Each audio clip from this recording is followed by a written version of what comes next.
아멘. 우리 성도님들은 금식 잘 하시나요? 저는 금식을 잘 못합니다. 그냥 굶는 거, 우리 흔히 굶식이라고 하죠. 굶는 거는 잘할 수 있는데요, 어떤 목적과 의지를 가지고 아무것도 먹지 않으면서 해야 되는 기도, 그러니까 금식 기도는 저는 잘 못합니다. 제가 지금까지 신앙생활 하면서요, 저는 금식 기도를 딱 2번 해봤습니다. 한 번은 이제 고등학교 3학년 올라갈 때, 그래 내가 새해에는 정말로 하나님의 말씀으로 신앙으로 승리하리라 라는 믿음의 고백으로 새해에 송구영신 예배를 시작으로 저는 3일간 금식을 계획했습니다. 첫째 날 잘 지나가고 둘째 날도 잘 지나가는데, 이 둘째 날 저녁에 이게 방에서 나오면 안 되는데 좀 거실에 나와 있었습니다. 거실에 나와서 식탁에 보니까요, 제 눈에 한 가지가 들어왔는데 그게 쿠키라는 땅콩 샌드였습니다. 저는 땅콩 샌드를 안 좋아하거든요. 평소에 안 먹는데 이상하게 거기에 계속 눈이 가는 거였습니다. 저거는 무슨 맛일까? 분명히 내가 아는 맛인데 이 아는 맛이 무섭다고 계속 그거를 보게 되었고, 저는 그 땅콩 샌드 앞에서 금식을 2일차로 마무리하고 12시가 땡 하자 그거를 먹게 되었습니다. 땅콩 샌드의 유혹에 넘어갔던 것입니다. 또 한 번의 금식은 제가 청년부 부회장으로 있었을 때 겨울 수련회를 금식 수련회로 갔습니다. 2박 3일 동안 이제 금식을 하는 수련회였는데요, 잘 버티고 있었습니다. 그런데 이제 마지막 날 저녁 집회를 마치고 저희가 12시 땡 하면 청년들에게 닭죽을 만들어 주기로 했습니다. 그래서 이제 예배 다 마치고 청년들이 좀 쉬고 있을 때 저녁에 저희는 이제 임원들이 이제 식당에 가서 닭죽을 만들었습니다. 굉장히 좋은 닭 한 10마리를 사가지고 푹 삶았습니다. 그리고 이제 그 살을 발라내야 되지 않습니까? 그 살을 발라내는데 이상하게 눈이 가는 거였습니다. 이 살에.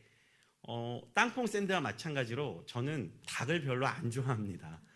왜냐면 그래서 아내랑 이게 데이트했을 때도 닭, 뭐 찜닭 이런 거 먹으러 가면요, 닭은 아내가 먹고 저는 주로 당면이랑 야채 이런 것만 먹거든요.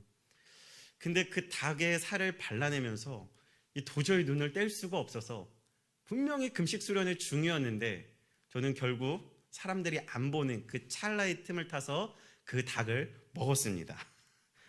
그 닭의 유혹에 넘어갔던 것이었습니다. 금식에 실패했습니다.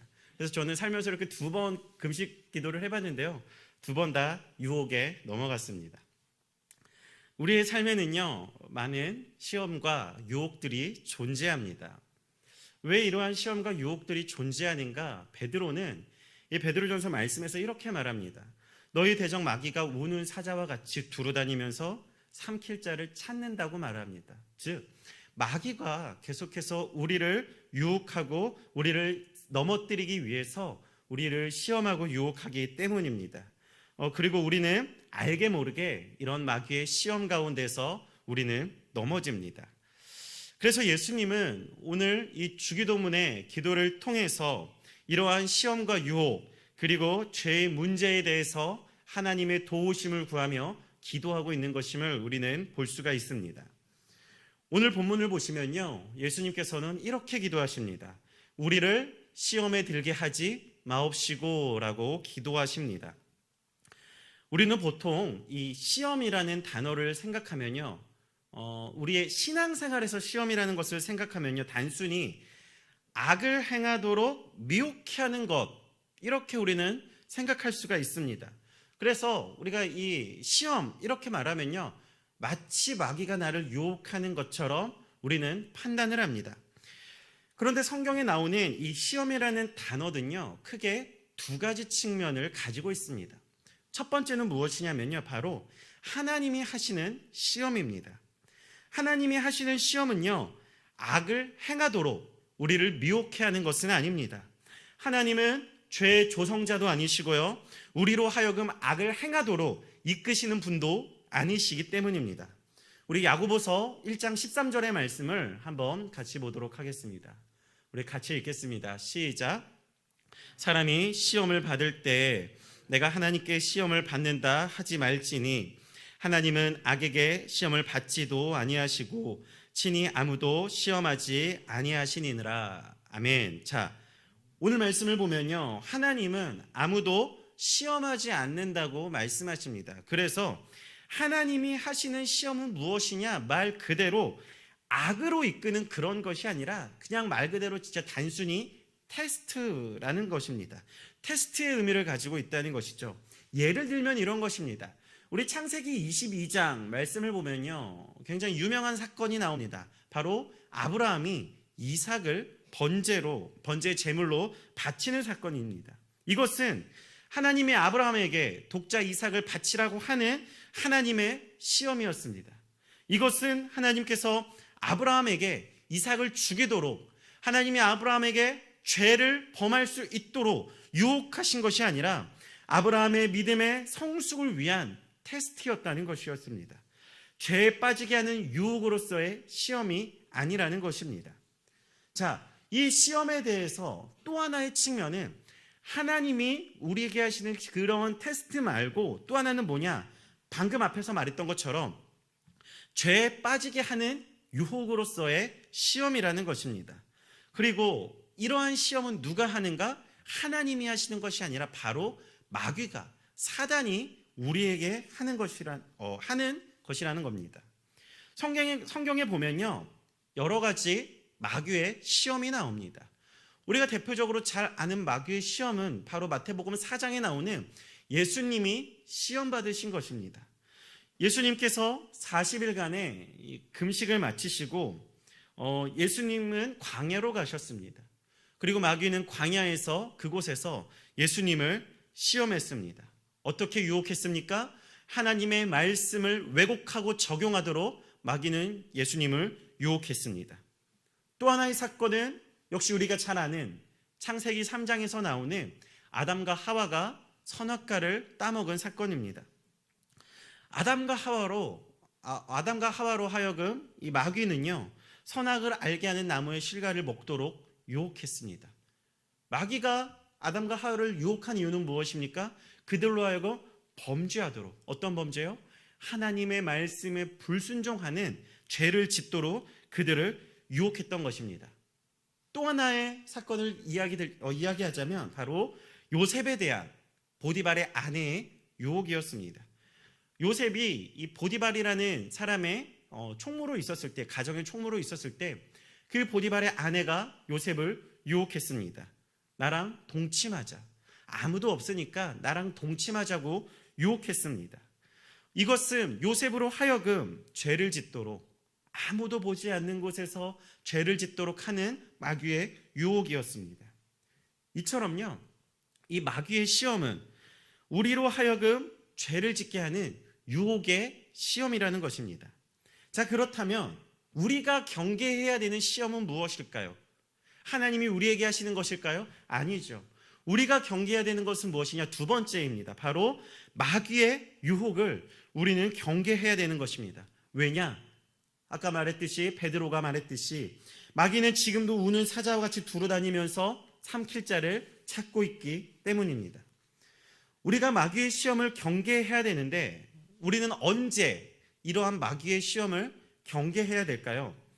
앞의 말씀들을 비추어 볼 때 우리는 하나님과의 관계가 가장 좋을 때 마귀의 유혹을 받는 걸로 우리는 알 수가 있습니다. 사실 그렇죠. 우리가 하나님과의 관계가 그리 좋지 못하다면 사실 마귀가 굳이 우리를 유혹할 필요가 없기 때문입니다. 굳이 넘어뜨릴 필요가 없기 때문입니다. 예수님이 40일 금식을 마치셨을 때 아담과 하와가 에덴 동산에서 하나님과 행복하게 살았을 때, 그리고 요셉이 보디발의 집의 총무로서 그의 삶을 하나님께서 형통하게 하셨을 때 마귀는 와서 그들을 유혹했다는 것입니다. 그들의 목적은 무엇일까요? 마귀의 목적은 무엇일까요? 바로 하나님과의 관계를 무너뜨리는 데 있다는 것입니다. 우리의 삶에서도 마찬가지입니다. 여러분, 우리의 삶 가운데서 마귀는 언제 우리를 유혹할까요? 바로 하나님과의 관계가 바르게 서 있을 때 마귀는 우리를 유혹한다는 것입니다. 우리가 하나님의 은혜로 충만할 때, 우리가 하나님의 말씀으로 충만할 때, 우리가 성령으로 충만할 때 마귀는 우리를 유혹한다는 것입니다. 예를 들면 이런 것이죠. 우리가 오늘 이 밤에 하나님으로부터 하나님께 기도하면서 하나님으로부터 큰 은혜를 받았습니다. 그리고 이제는 이 마음을 잘 간직해서 우리의 가정으로 돌아가면 됩니다. 그리고 그 마음을 간직하면서 우리가 살아가면 됩니다. 근데 이제 집에 갔는데요, 식탁을 보니까 이 하나밖에 없는 아들놈이 학원 갔다 와서 배가 고팠는지 라면을 끓여 먹었습니다. 라면을 끓여 먹고 안 치우고 라면 냄비 그대로 식탁에 놔두고 라면 먹으면서 김치를 먹었는데 김치 뚜껑을 안 덮고 식탁에 그대로 놔뒀습니다. 그걸 보시면 여러분의 마음은 어떠신가요? 아, 내 사랑하는 아들이 힘들었구나 라는 생각이 먼저 드시나요? 이걸 이라는 생각이 먼저 드시나요? 보통은 두 번째죠. 여기서 참으면 괜찮은데 안 되겠어요. 한마디 해야 될 것 같아요. 그리고 방문을 탁 열었는데 이 아들 녀석이 교복을 이렇게 그냥 침대 옆에 던져놓고 양말도 던져놓고 침대에 누워서 이렇게 핸드폰으로 유튜브 보면서 하하하 헤헤헤 이러면서 유튜브를 보고 있는 모습을 여러분 보셨습니다. 어떤 마음이 들까요? 사랑하는 아들아, 내가 너를 축복하노라 라는 마음이 들까요? 아니면 너는 손이 없니 발이 없니 이 말이 먼저 나갈까요? 저희 부모님은 두 번째시더라고요. 그 말은 제가 그렇게 많이 했었습니다. 우리가 분명히 하나님의 말씀을 또한 하나님의 은혜를 우리가 충분히 입었는데 그 입은 게 정말 하루도 가지 않고 마귀는 우리를 유혹한다는 것입니다. 마귀는 우리의 마음을 부서뜨리기 위해서, 넘어뜨리기 위해서 우리를 유혹한다는 것입니다. 여러분, 그런데 우리가 착각할 수 있는 것이 하나가 있습니다. 그것은 무엇이냐면 우리가 마귀의 유혹을 이길 수 있다고 생각하는 것입니다. 여러분, 죄송한데요, 사실 우리는요 마귀의 유혹을 정면으로 맞서서 이길 수가 없습니다. 왜냐하면 마귀는요 그렇게 호락호락한 상대가 아니기 때문입니다. 그 등산으로 유명한 어몽길 대장이 방송에서 이런 말을 했습니다. 인간은 산을 정복할 수가 없다. 어떻게 한낱 인간이 그 위대한 자연을 정복할 수 있겠는가라고 이야기했습니다. 마찬가지죠. 우리도 인간은요 마귀의 시험을, 마귀의 유혹을 결코 이길 수 없다는 것입니다. 여러분, 혹시 길거리를 다니시면서 이단을 만나보신 적이 있으십니까? 이단들이 와가지고요 우리에게 가끔씩 그 이단의 교리에서 설명하고 우리를 포교하려고 이렇게 노력을 합니다. 그리고 한때 제가 여기서 말을 못하겠는데요, 어떤 한 이단은요 정말 열심히 포교 활동을 했었습니다. 근데 이제 제가 전공이 이제 신학이지 않습니까? 이제 학교에서 제 개인적인 생각으로는요 이 신학의 꽃은요 조직 신학이라고 저는 생각을 합니다. 그래서 이제 학교에서 조직 신학을 배웠을 때 이 성경의 교리에 대해서 배우는 거거든요. 이 교리를 배우니까 왠지 이단을 상대할 수 있을 것 같은 거예요. 왠지 이단을 내가 논리적으로 박살낼 수 있을 것 같은 자신감이 들었습니다. 근데 때마침 제가 지하철에서 그 이단을 만났습니다. 한 이단을 만났는데 그 두 사람이 와가지고 저에게 이제 전도하기 시작했습니다.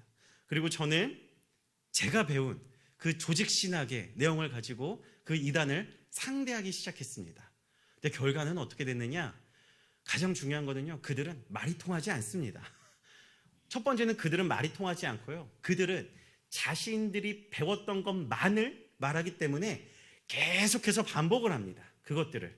그러니까 대화를 하면 할수록 화가 나는 건 누구냐면요, 저였습니다. 말이 안 통하니까 막 짜증나고 저 혼자 흥분하고 막 목소리 높이고 지하철에서, 거기다 또 그 사람들은 두 사람이니까 상대가 안 되는 것이었습니다. 그러면서 이단은 이길 수가 없다, 이단을 만나면 피해야 된다, 이것들을 알게 되었습니다. 여러분, 우리가 한낱 이단들도 상대할 수 없는데 어떻게 우리가 마귀를 상대할 수 있겠습니까?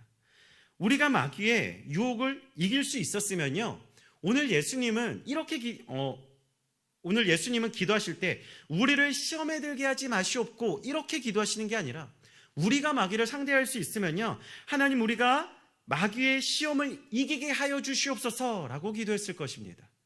하지만 왜 예수님은 우리가 마귀의 시험을 이길 수 있도록 도와주시옵소서 이렇게 기도하지 않았습니까? 그것은 우리로 하여금 마귀의 시험과 대적하지 말라는 것입니다. 왜냐? 우리는 마귀의 시험을 이길 수 없기 때문입니다. 여러분, 그 보디발의 아내의 유혹을 요셉은 어떻게 이겼나요? 논리로, 내가 왜 당신과 동침하면 안 되는지 논리로 보디발의 아내를 이겼을까요? 아닙니다. 요셉이 선택했던 것은 무엇이냐? 그 자리를 피해 도망치는 것이었습니다. 유혹의 자리를, 시험의 자리에 있지 않는 것, 그것이 요셉이 선택했던 것이었습니다. 왜냐? 그 자리에 있으면 결코 그 유혹을 이길 수 없기 때문입니다. 우리가 예수님의 기도를 잘 보면 무엇을 알 수 있냐면 시험에 들지 않기 위해서는 우리에게 필요한 것이 하나 있다는 것입니다. 그것은 무엇이냐? 바로 하나님의 도우심이 필요하다는 것입니다. 하나님의 도우심. 시험에는요, 또 마귀의 유혹에는요, 하나님의 도우심이 절대적으로 필요합니다. 피하는 것도요, 하나님의 도우심이 없으면 피할 수가 없기 때문입니다. 우리가 때로는 사람들과의 관계에서 기분 나쁘고 화가 나고 짜증나고 이러면요, 그 사람이랑 상대하면 안 됩니다. 우리가 화가 날 때, 어떤 사람에게 화가 날 때 그 사람 얼굴 보면 안 됩니다. 그럴 때는 어떻게 해야 되죠? 우선은 마음을 추스릴 때까지 그 사람 안 보고 그냥 혼자 있어야 됩니다. 그런데 이제 너무 화가 나서 그 사람 찾아가 가지고 얘기하는 거죠. 너 왜 그랬어? 한마디 탁 여는 순간 어떻게 되냐면 우리 안에 있던 분노들이 확 올라옵니다. 말을 하면 할수록 우리의 분노가 더 올라오고, 말을 하면 할수록 사실 우리는 더 화가 나게 되는 것이죠.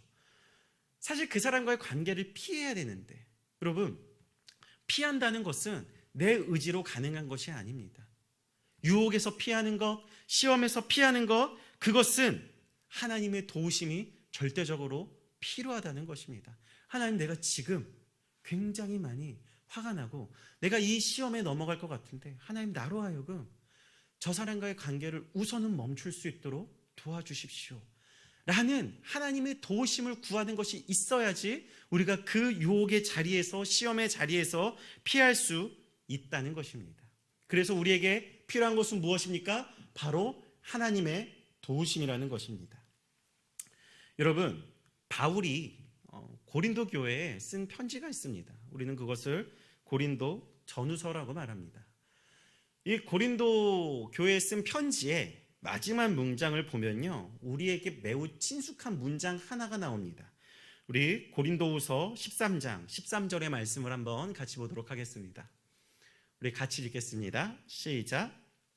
주 예수 그리스도의 은혜와 하나님의 사랑과 성령의 교통하심이 너희 무리와 함께 있을지어다. 아멘. 여러분, 이거 무엇인가요? 우리가 예배 때 항상 마지막에 듣는 축도입니다. 바울이 고린도 교회에 이 편지를 쓴 이유는 여러 가지 이유가 있는데요, 그중 가장 큰 이유는 무엇이었냐면 고린도 교회 내에서 분열이 일어났습니다. 왜 분열이 일어났느냐? 그 공동체 안에 거짓 교사가 있었기 때문입니다. 거짓 교사가 너무나도 많았고 그들이 고린도 교회의 성도들을 미혹했기 때문에 고린도 교회에는 많은 분열이 생겼습니다. 그리고 서로 싸웠습니다. 쉽게 말하면 마귀의 유혹에 넘어간 것이었습니다. 그런 고린도 교회를 다시금 하나님의 말씀으로 세우고자 바울은 고린도 교회에 편지했던 것입니다. 그리고 장문의 편지를 쓰고 마지막에 바울이 이렇게 글을 남긴 것이 있죠. 주 예수 그리스도의 은혜와 하나님의 사랑과 성령의 교통하심이 너희 무리와 함께 있을지어다. 여러분, 바울이 왜 이렇게 편지를 마무리했을까요? 그것은 고린도 교회의 성도들이 계속해서 이 악한 세상 가운데서, 또한 마귀의 유혹 가운데서 신앙생활을 해나갈 것인데, 그 마귀의 유혹에서 그들을 도우시는 하나님 아버지의 심정으로 이 편지를 썼기 때문입니다. 그들이 세상에서 철저하게 싸우며 나아갈 때 무엇이 필요한가? 주 예수 그리스도의 은혜와 하나님의 사랑과 성령의 교통하시는 그 우리 주님의 도우심이 있어야지만 살아갈 수 있기 때문에 바울은 오늘 이 편지의 마지막을 이렇게 기록했던 것입니다. 여러분, 우리가 예배를 마치면서 지금 우리가 예배를 마치면서 축도하는 이유가 바로 이러한 이유입니다. 우리가 교회 내에만 있으면요, 사실 딱히 시험될 게 그리 많지는 않습니다. 하지만 우리가 있어야 하는 곳은 교회가 아니죠. 우리가 교회 내에서 하나님의 말씀으로 새 힘을 얻었다면 우리는 어디로 가야 됩니까? 우리의 가정과 우리의 일터와 또한 나아가 악한 세상으로 우리는 하나님의 말씀을 들고 나아가야 됩니다. 그리고 그곳에는 마귀가 우는 사자와 같이 우리를 언제든지 집어삼키려고 기다리고 있다는 것입니다. 여러분, 아버지의 심정으로 볼 때 어떤 아버지가 자녀를 그런 위험한 곳에 보낼 수 있겠습니까? 어떠한 아버지가, 어떠한 부모가 나의 자녀를 그런 위험하고 힘들고 어려운 곳으로 보내고 싶겠습니까? 하나님 아버지도 마찬가지라는 것입니다. 하지만 우리는 삶의 현장으로 나아가야 한다는 것이죠. 그리고 그것으로 나아가는 우리에게 하나님은 안타깝지만 그래도 우리를 사랑하시고 우리를 격려하고자 하는 마음으로 우리에게 약속하시는 것입니다. 주 예수 그리스도의 은혜와 하나님의 사랑하심과 성령님의 교통하심이 너희 무리 가운데 함께 있을지어다. 이것이 우리 하나님 아버지의 심정이라는 것입니다. 우리는 날마다 시험과 유혹 가운데서 살아갑니다. 알게 모르게 우리는 많은 시험들을 경험하고 알게 모르게 우리는 많은 유혹들 가운데서 넘어집니다. 우리는 또한 이것들을 이길 수 있는 힘이 없다는 것을 잘 알고 있습니다. 우리에게 필요한 것이 무엇입니까? 우리가 마귀의 유혹을 이길 수 없기 때문에 그냥 넘어지면 되는 것입니까? 아니죠. 우리에게 필요한 것은 무엇이냐? 바로 하나님의 도우심인 줄로 믿습니다. 우리를 시험에 들게 하지 마시옵고 하나님의 도우심을 구하며 예수님께서 하신 이 기도의 고백이 우리의 기도의 고백이 되기를 간절히 소망합니다. 여러분, 우리는 연약합니다. 우리는 연약하기 때문에 예수님과 같이 기도할 수밖에 없습니다. 하나님, 오늘 이 밤에 우리를 시험에 들게 하지 마시옵고 우리의 삶 가운데서 우리를 시험에 들게 하지 마시옵고 하나님의 도우심으로 우리를 인도하여 주시옵소서. 이 믿음의 고백을 하며 나아가는 저희들이 되기를 간절히 소망합니다. 기도하겠습니다. 살아계신 아버지 하나님, 우리는 악한 세상 가운데서 살아가며 또한 우리는 많은 시험과 유혹 가운데서 살아감을 고백합니다. 하나님, 그 많은 시험과 유혹 가운데서 우리가 어떻게 살아가야 됩니까? 우리는 하나님의 도우심을 구하며 나아가기를 간절히 소망합니다. 우리를 시험에 들게 하지 마시옵고 예수님의 이 고백처럼 우리가 하나님의 도우심을 구하며 하나님을 간절히 구하며 나아갈 때 하나님, 우리로 하여금 하나님 그 마귀의 유혹에서 이길 수 있는 하나님의 능력을 경험하게 하여 주시옵소서. 그래서 우리 주 예수 그리스도의 은혜와 하나님의 사랑과 성령의 교통하심이 언제나 우리의 삶 가운데 넘칠 수 있도록 인도하여 주시옵소서. 예수님의 이름으로 기도드립니다. 아멘. 우리가 이 시간 말씀을 기억하시면서 기도하실 때 우리 아까 했던 찬양인데요, 우리 나의 영혼이, 우리 같이 믿음의 고백으로 찬양하시겠습니다.